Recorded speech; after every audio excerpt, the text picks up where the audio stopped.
नमस्ते। आज हम बात करने वाले हैं एक इम्पॉर्टेंट ग्लोबल डेवलपमेंट के बारे में। इसराइल और इंडिया के बीच में जो रिश्ता पहले था कि डिफेंस बाइंग और सेलिंग तक लिमिटेड, अब वो फुल स्केल स्ट्रेटेजिक पार्टनरशिप की तरफ मूव कर रहा है। लेकिन एक बात क्लियर है, अभी भारत इसराइल से ज़्यादा डिफेंस का सामान नहीं खरीदता। जैसे बड़ा डील्स हम डिफेंस का करते हैं फ्रांस के संग, रशिया के साथ, वैसा वाला सिचुएशन इसराइल के साथ नहीं है। फिर भी इसराइल इंडिया में क्यों डिफेंस मैन्युफैक्चरिंग शिफ्ट करना चाहता है? सवाल है क्यों। देखिए, इसराइल अब भारत को सिर्फ डिफेंस इक्विपमेंट बेचना नहीं चाहता है। उनका क्लियर मानना है कि डिफेंस मैन्युफैक्चरिंग भारत में होना चाहिए।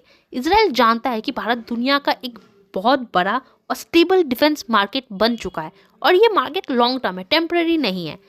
और अभी भारत जो मेक इन इंडिया पे ज़्यादा फोकस कर रहा है, इंडिया का क्लियर मैसेज है, रेडीमेड वेपन हम कम इंपोर्ट करेंगे, मैन्युफैक्चर करेंगे हम इंडिया के अंदर।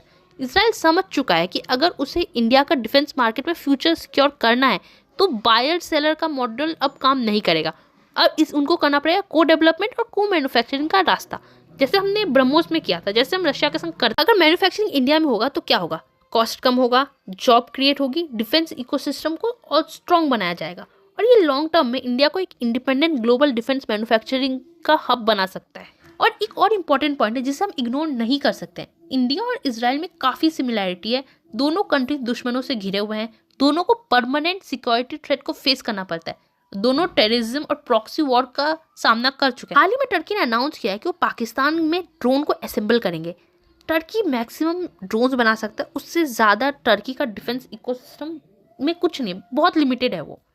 इसी कंपेयर में Israel advance drone, air defence system, missile defence system, और पाकिस्तान और टर्की के साथ दोनों देशों का ही प्रॉब्लम है। इसीलिए भारत और इसराइल एक नेचुरल डिफेंस पार्टनर बन जाते हैं। और इसराइल के फॉरेन मिनिस्टर ने स्टेटमेंट दिया कि इंडिया के साथ उनका रिलेशनशिप बहुत स्ट्रांग है और कोलैबोरेशन के लिए अपॉर्चुनिटी एंडलेस है।